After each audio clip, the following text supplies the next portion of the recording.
Hello friends, आज हम इस वीडियो में महेश कुमार बनवाल की एनसीईआरटी पर आधारित समान अध्ययन बुक जो कि 8वीं सीरीज के नाम से आई है, उस किताब से हम आधुनिक भारत अध्याय 30 बंगाल विभाजन तथा स्वदेशी आंदोलन से संबंधित महत्वपूर्ण प्रश्नों को देखेंगे जो आने वाले किसी भी एग्जाम में आपको हेल्प करेगा।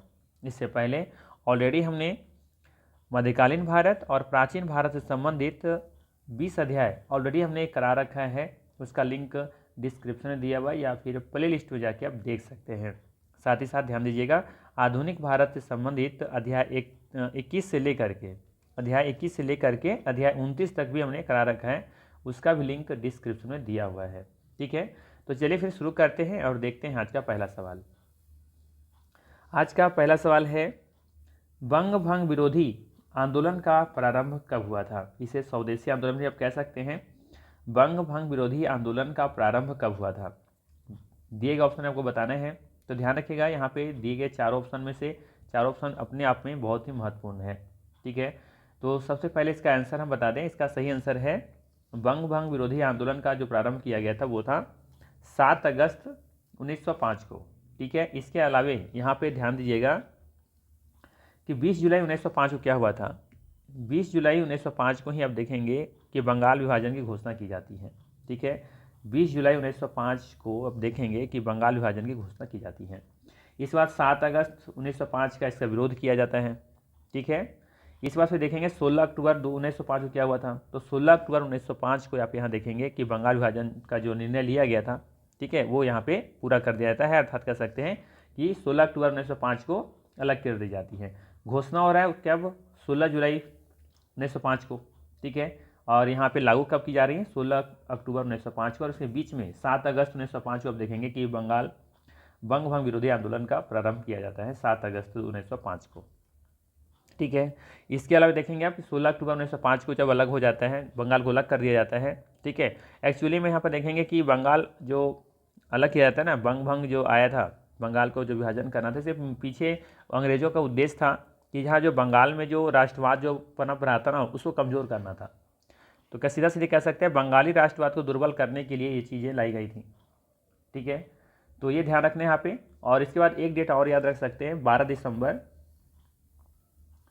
दिसंबर 2011। ये भी डेट अपने आप में महत्वपूर्ण है। क्यों? क्योंकि इसी दिन देखेंगे कि बंगाल विभाजन को रद्द किया गया था। बंगाल विभाजन को रद्द किया गया था। ठीक है, बंगाल विभाजन को 12 दिसंबर 2011 को रद्द किया गया था। और इसी दिन देखेंगे कि जॉर्ज पंचम आते हैं, भारत आते हैं और दिल्ली दरबार लगता है। तो दिल्ली दरबार में देखेंगे कि घोषणा की जाती है, बंगाल विभाजन को रद्द कर दिया जाता है। और साथ ही साथ आप देखेंगे कि उसी दिन भारत की राजधानी कलकत्ता से दिल्ली कर दी जाती है। ठीक है, तो ये डेट अपने आप में इंपॉर्टेंट है। 4 डेट याद रखना है। 20 जुलाई 1905 को घोषणा की जाती है कि बंगाल का विभाजन किया जाना है। 7 अगस्त 1905 को ऐसा विरोध किया जाता है, प्रारंभ होता है आंदोलन की। ठीक है, और 16 अक्टूबर 1905 को फाइनली से बंगाल विभाजन कर भी दिया जाता है। लॉर्ड कर्जन उस समय यहाँ के वाइसराय रहते हैं।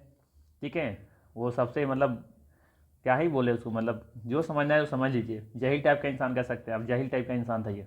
ठीक है, मुझे लगता है कि आप पूरा इतिहास उठा देखोगे तो सबसे ज़्यादा जाहिल इंसान ही था लॉर्ड कर्जन अपने आप में। ठीक है, और एक डेट आपको याद रखना है यहाँ पे, बंगाल विभाजन कब रद्द कब किया जाता है? 12 दिसंबर 2011 को। ठीक है, और साथ ही साथ आप ध्यान रखिएगा यहाँ पे कि 16 अक्टूबर 1905 को ही राष्ट्रीय शोक दिवस के रूप में लोग मनाए थे, भारत के लोग।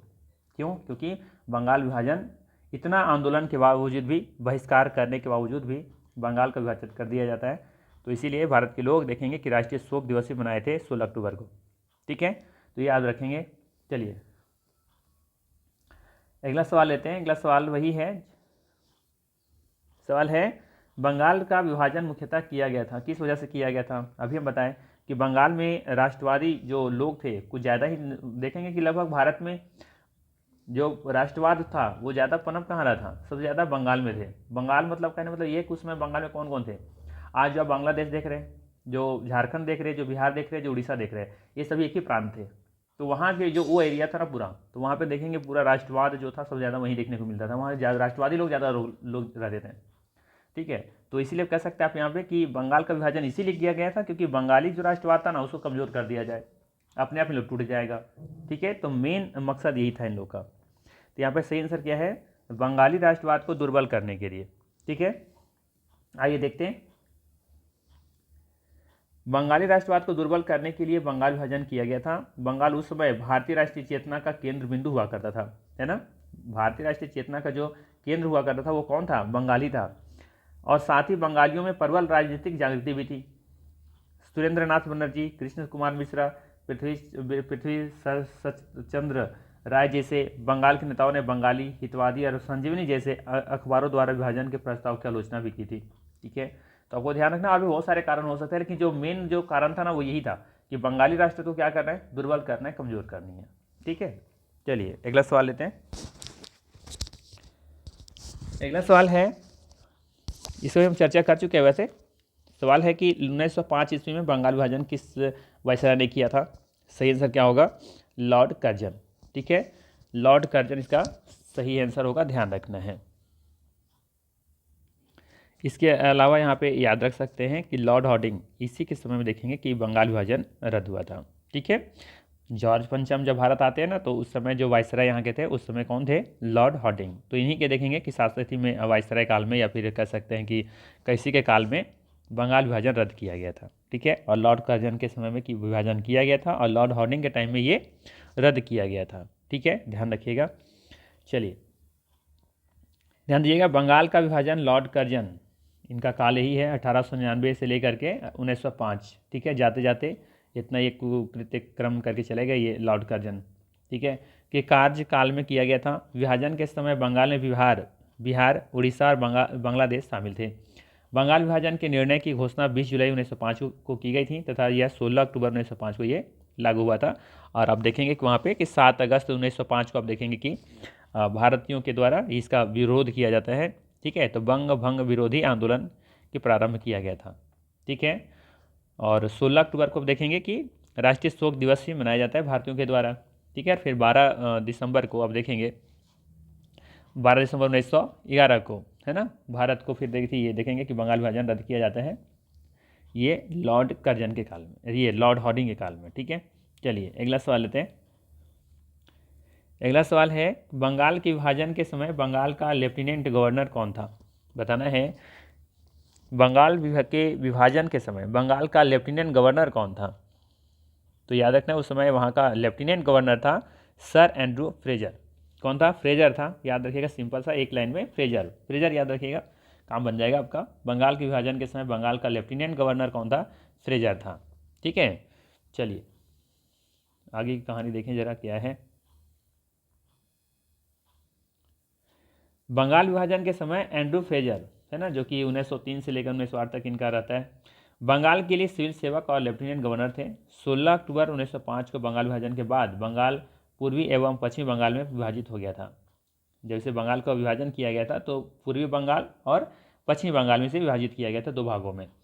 पूर्वी बंगाल का प्रथम लेफ्टिनेंट गवर्नर, ये पूछा जा सकता है, फुलर याद रख लीजिएगा, सिंपल सा। ठीक है, तथा पश्चिमी बंगाल का प्रथम लेफ्टिनेंट गवर्नर कौन था, एंड्रू फ्रेजर। ठीक है, तो दोनों में पूछा जा सकता है, पूर्वी का फुलर है, ठीक है, और पश्चिमी का फ्रेजर है। ठीक है, ध्यान रखिएगा, पश्चिमी का फ्रेजर है और पूर्वी का यहाँ पे फुलर है। अब देखेंगे दोनों का नाम लगभग फ से ही शुरू है, फुलर और फ्रेजर है, लेकिन बस ये याद रखना है कि फू है यहाँ पे, फुलर जो है वो पूर्वी बंगाल का, फ्रेजर यहाँ पे पश्चिम बंगाल का गवर्नर है। ठीक है, फुलर और फ्रेजर याद रखिएगा, फुलर फ्रेजर। ठीक है, फुलर कहाँ पे है, पूर्वी बंगाल का प्रथम, और जबकि फ्रेजर है पश्चिम बंगाल का। ठीक है, चलिए, और ताजुब की बात है कि दोनों का तीन ही अक्षर से मिलता है, माने फुलर 3 अक्षर का यहाँ भी, 3 अक्षर का यहाँ भी है। ठीक है, तो कोई ट्रिक वैसा लगा नहीं सकते आप। ठीक है, फिर भी आपको कोई ट्रिक लग रहा है तो लगा दीजिए। ठीक है, चलिए, लेकिन फुलर फ्रेजर याद रखेंगे तो आपका काम बन जाएगा। ठीक है, दोनों का नाम शायद ना दे, फिर भी याद कर लेना चाहिए।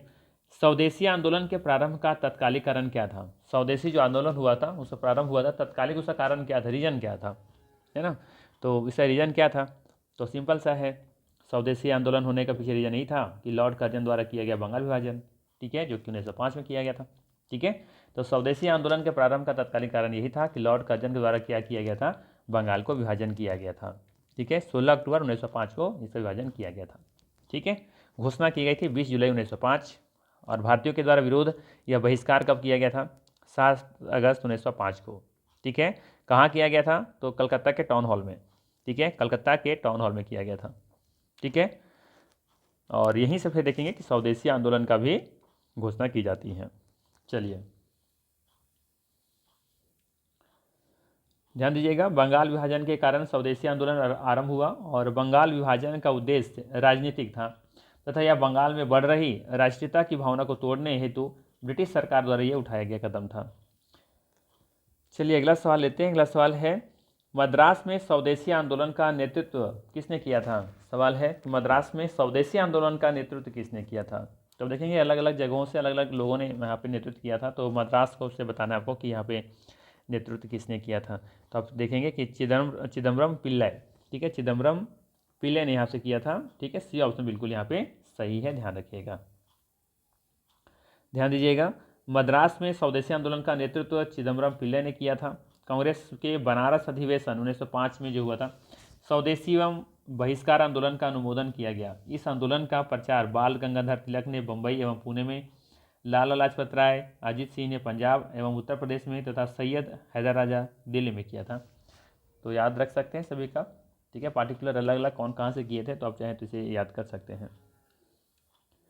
चलिए अगला सवाल है, बंगाल में ब्रिटेन की वस्तुओं के बहिष्कार का सुझाव सर्वप्रथम किसने दिया था?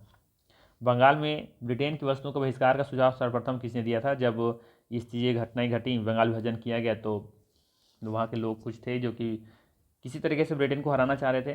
ब्रिटेन क्यों नहीं, मतलब कह सकते हैं कि जो उपनिवेशवाद थे, यानी कि जो अंग्रेज थे, उन्हें किसी तरीके से पीछे धकेलने के लिए कुछ कोशिशें की जा रही थी।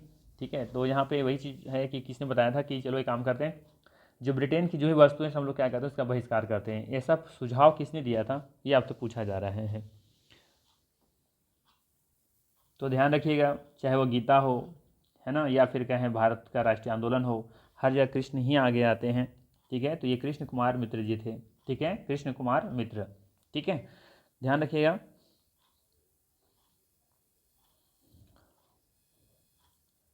ध्यान दीजिएगा, कृष्ण कुमार मित्र ने बंगाल विभाजन के प्रस्ताव के विरोध में अपनी बंगाल पत्रिका संजीवनी का लेख में 13 जुलाई 1905 को सर्वप्रथम सुझाव दिया था कि भारतीय जनता द्वारा ब्रिटिश वस्तुओं को क्या किया जाए, बहिष्कार किया जाना चाहिए तथा सरकारी अधिकारियों एवं सरकारी संस्थाओं से सभी संबंधित तोड़ लेना चाहिए, सभी संबंध तोड़ लेना चाहिए। स्वदेशी आंदोलन के दौरान सबसे अधिक सफलता विदेशी वस्तुओं के बहिष्कार आंदोलन को मिली। 1907 से लेकर के 1908 ईस्वी के बीच बंगाल के 9 बड़े नेता निर्वासित कर दिए गए, है ना, निर्वासित मतलब होता है दूसरी जगह भेज दिया जाना, जिनमें अश्विनी कुमार दत्त भी थे और कृष्ण कुमार मित्र भी इसमें शामिल थे।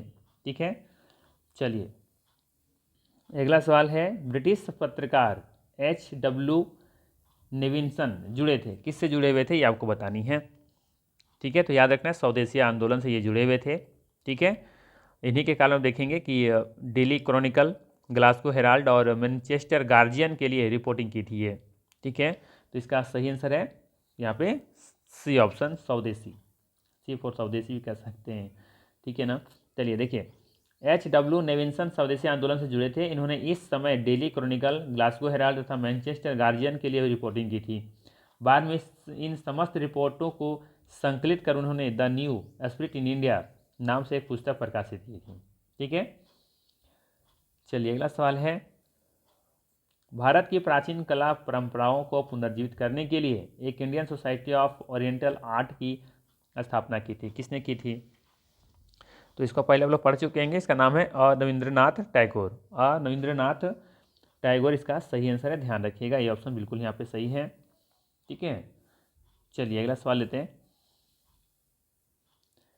सवाल है, स्वदेशी और बहिष्कार सर्वप्रथम किस घटना के दौरान संघर्ष की विधि के रूप में अपनाए गए थे? इसका भी आंसर मिल गया होगा आप लोग को, है ना। बंगाल विभाजन के विरुद्ध जब आंदोलन ये शुरुआत की गई थी, तब से शुरुआत किया गया स्वदेशी आंदोलन बहिष्कार, है ना। तो ये बंगाल विभाजन के विरुद्ध आंदोलन इसी समय का है। चलिए देख सकते हैं यहाँ पे, संघर्ष और विधियों के रूप में स्वदेशी और बहिष्कार पहली बार बंगाल विभाजन के विरुद्ध 1905 ईस्वी में ये के दौरान ये अपनाए गए थे। स्वदेशी आंदोलन के समय लोगों को आंदोलन के प्रति समर्थन एकत्र करने में स्वदेश बांधव समिति का महत्वपूर्ण भूमिका थी। इसकी स्थापना अश्विनी कुमार दत्त ने 6 अगस्त 1905 को 22 साल, जो आज के डेट में वर्तमान बांग्लादेश है, में की गई थी। ठीक है, चलिए अगला सवाल लेते हैं। अगला सवाल है, स्वदेशी आंदोलन के संबंध में कौन सा कथन सही है, ये आपको बतानी है। ठीक है, तो आप यहाँ पे देखेंगे पहला दे रखा है कि कुछ विशिष्ट मुसलमान आंदोलन में शामिल हुए थे, बिल्कुल सही है। आप देखेंगे स्वदेशी आंदोलन में कुछ विशिष्ट जो मुसलमान थे आंदोलन में शामिल किए गए थे, बिल्कुल सही दिख रहा है। ठीक है, इस बात आप देखेंगे कि स्त्रियों ने आंदोलन में सक्रिय भागीदारी की थी, बिल्कुल सही है। यहाँ पे देखेंगे कि स्त्री भी इस आंदोलन में एक्टिव हुए थे। ठीक है, तो बिल्कुल सही है। इसके बाद फिर है, आंदोलन ने बंगाल के किसानों को न तो अधिक प्रभावित किया और न ही वह इसमें शामिल हुए। आंदोलन ने बंगाल के किसानों को न तो अत्यधिक प्रभावित किया और न ही इसमें शामिल हुए, ये भी कथन यहाँ पे सही है, ध्यान रखिएगा। यह बंगाल तक ही सीमित रहा, ऐसा नहीं है, ये बंगाल तक सीमित नहीं रहा था। अब देखें मद्रास वगैरह तक जब ये चीज़ें चली गई थी, है ना, तो ये नहीं कह सकते कैसा कि बंगाल तक ही सीमित था, ऐसा नहीं था। स्वदेशी आंदोलन देखेंगे पूरा देश में लगभग फैल गया था। ठीक है, तो ये कथन यहाँ पे गलत है, पहला दूसरा तीसरा सही है। तो क्या कथन दिख रहा है यहाँ पे, अच्छा यहाँ दिया हुआ है सी ऑप्शन यहाँ पे सही होगा, 1, 2 और 3। ठीक है, चलिए थोड़ा सा देख लेते हैं कहानी क्या है यहाँ पे। 1905 ईस्वी के बंगाल विभाजन के विरोध स्वरूप स्वदेशी आंदोलन प्रारंभ हुआ, जिसका विस्तार बंगाल के साथ साथ पंजाब, मध्य प्रांत, संयुक्त प्रांत, मुंबई प्रांतों में हुआ था, है ना। सरकार ने आंदोलनों को दुर्बल करने के लिए, हिंदू मुस्लिम एकता को नष्ट करने के लिए मुस्लिम लीग गठन को प्रोत्साहित किया। इस घृणित कार्य से प्रसन्न होकर कुछ विशिष्ट मुसलमान भी स्वदेशी आंदोलन में सम्मिलित हो गए। स्वदेशी आंदोलन उपनिवेशवाद के विरुद्ध पहला सशक्त राष्ट्रीय आंदोलन था। ठीक है, ध्यान रखिएगा, उपनिवेशवाद के विरुद्ध पहला सशक्त राष्ट्रीय आंदोलन था स्वदेशी आंदोलन। चलिए अगला सवाल देखते हैं। सवाल है यहाँ पे कि निम्नलिखित में से कौन सा सुमेलित नहीं है। ठीक है, तो अलीगढ़ आंदोलन के संबंधित थे सैयद अहमद खां, बिल्कुल सही दिख रहा है।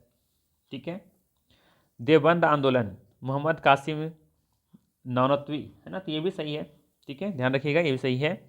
अहमदिया आंदोलन, तो ये कथन यहाँ पे गलत है। ठीक है, ये मोहम्मद यहाँ पे देखेंगे महमूद उल हसन से नहीं, बल्कि ये अहमदिया आंदोलन जो था ना, इसका प्रारंभ किया गया था आई थिंक 1889 ईस्वी में मिर्ज़ा गुलाम अहमद के द्वारा। ठीक है, मिर्ज़ा गुलाम अहमद के द्वारा शुरुआत किया गया था, तो ये कथन यहाँ गलत दिख रहा है। और फरियाजी आंदोलन ये हाजी सैयदुल्लाह से संबंधित होगा, बिल्कुल सही है, अर्थात हमें सी सही मिल गया है, तो फिर आगे देने की जरूरत भी नहीं थी वैसे। ठीक है, चलिए अगला सवाल लेते हैं। चलिए अगला सवाल है, 1906 ईस्वी में लंदन में अभिनव भारत सोसाइटी की स्थापना किसने की थी। अभिनव भारत, ये कई बार एग्जाम में पूछा गया, ध्यान रखिएगा। अभिनव भारत सोसाइटी की स्थापना किसने की थी, तो ध्यान रखना है विनायक दामोदर सावरकर, जिसे शॉर्ट में लोग वीडी सावरकर भी कहते हैं, वीडी सावरकर। ठीक है, तो विनायक दामोदर सावरकर का पूरा नाम है। इन्हीं के द्वारा अभिनव भारत सोसाइटी की स्थापना की गई थी 1906 ईस्वी में लंदन में। ठीक है, ध्यान रखिएगा, विनायक दामोदर सावरकर ने 1906 ईस्वी में लंदन के इंडिया हाउस में अभिनव भारत सोसाइटी की स्थापना की थी। इससे पूर्व इन्होंने 1904 ईस्वी में नासिक, जो कि महाराष्ट्र में है, अभिनव भारत नामक एक क्रांतिकारी संगठन की भी स्थापना की थी। ठीक है, खुदीराम बोस ने किस स्थान पर किंग्स फोर्ट की हत्या कर प्रयास किया था। खुदीराम बोस ने किस स्थान पर किंग्स फोर्ट की हत्या का प्रयास किया था। पटना, दरभंगा, मुजफ्फरपुर गया, तो ये था स्थान मुजफ्फरपुर। अब यहीं पे देखेंगे कि मुजफ्फरपुर में प्रफुल्ल चाकी, है ना, प्रफुल्ल चाकी और खुदीराम बोस के द्वारा किंग्स फोर्ट की बग्घी पर ये बम फेंका गया था, है ना।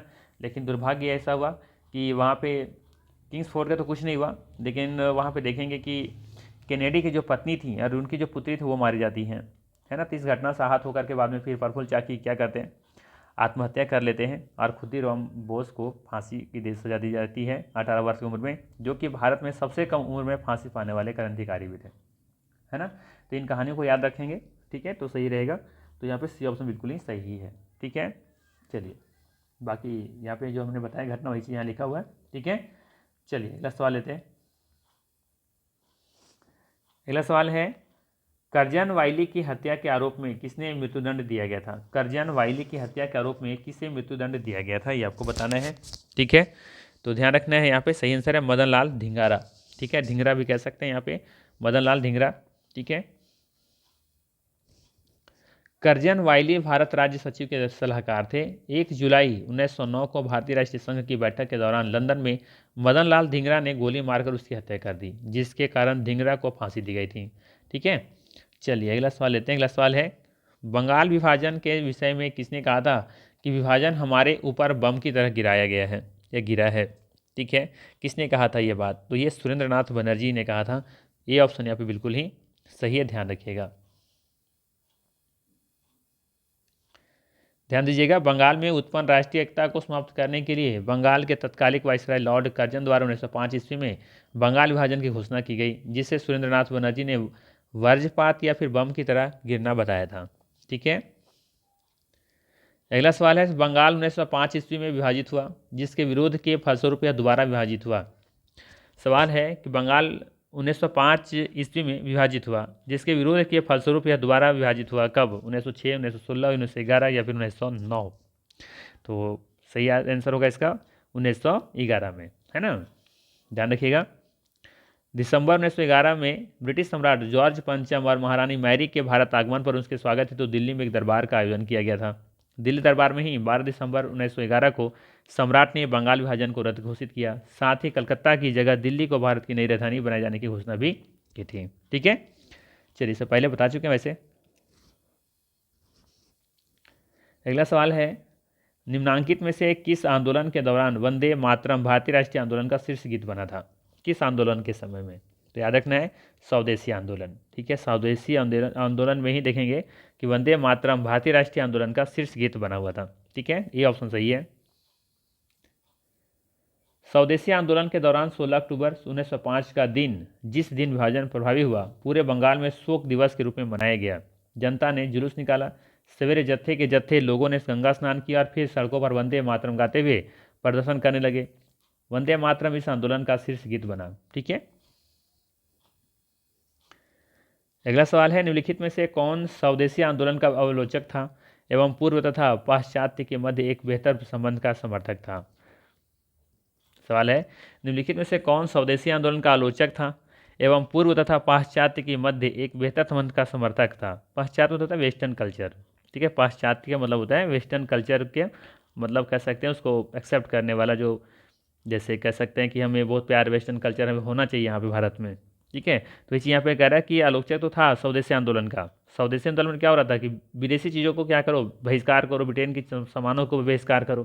ठीक है, तो इसका आलोचक थे वो, और साथ ही साथ ये आलोचक थे और पूर्व तथा पाश्चात्य के मध्य एक बेहतर संबंध के समर्थक थे कि भैया ठीक है, वेस्टर्न कल्चर जो है चीज़ें चल रही हैं वहाँ पे, और यहाँ पे जो है उनके बीच में एक संबंध चाहते थे। कौन चाहते थे, उनका नाम बताना है। तो ध्यान रखना है, सही आंसर है यहाँ पे RN टैगोर, अर्थात रविंद्रनाथ टैगोर। ठीक है, सी ऑप्शन बिल्कुल यहाँ पे सही है। ये चार स्वदेशी आंदोलन को आलोचक थे, नहीं चाहते थे कि स्वदेशी आंदोलन हो। ठीक है, और पूर्व तथा पाश्चात्य के मध्य एक बेहतर संबंध भी बनाना चाहते थे। ठीक है, तो ध्यान दीजिएगा, रविंद्रनाथ टैगोर स्वदेशी आंदोलन के आलोचक थे तथा पूर्व एवं पाश्चात्य, जिसे वेस्ट कह सकते हैं, वेस्ट में लोग जो कल्चर कहते हैं वेस्टर्न कल्चर, है ना, तो यही है पाश्चात्य सभ्यता के मध्य एक बेहतर समन्वय संबंध के समर्थक थे। ठीक है, अर्थात आप कह सकते हैं अंग्रेजी शिक्षा वगैरह जो भी थी उनका चीज़ों को ही सपोर्ट कर रहे थे। ठीक है, तो ये था मोस्ट इम्पॉर्टेंट इस अध्याय से 19 क्वेश्चन। अगर वीडियो अच्छा लगा हो तो लाइक ज़रूर कीजिएगा, चैनल पर नए हैं तो सब्सक्राइब कर लीजिएगा। बाकी मिलते हैं फिर हम लोग इसी तरह के नेक्स्ट वीडियो में। Thanks for watching.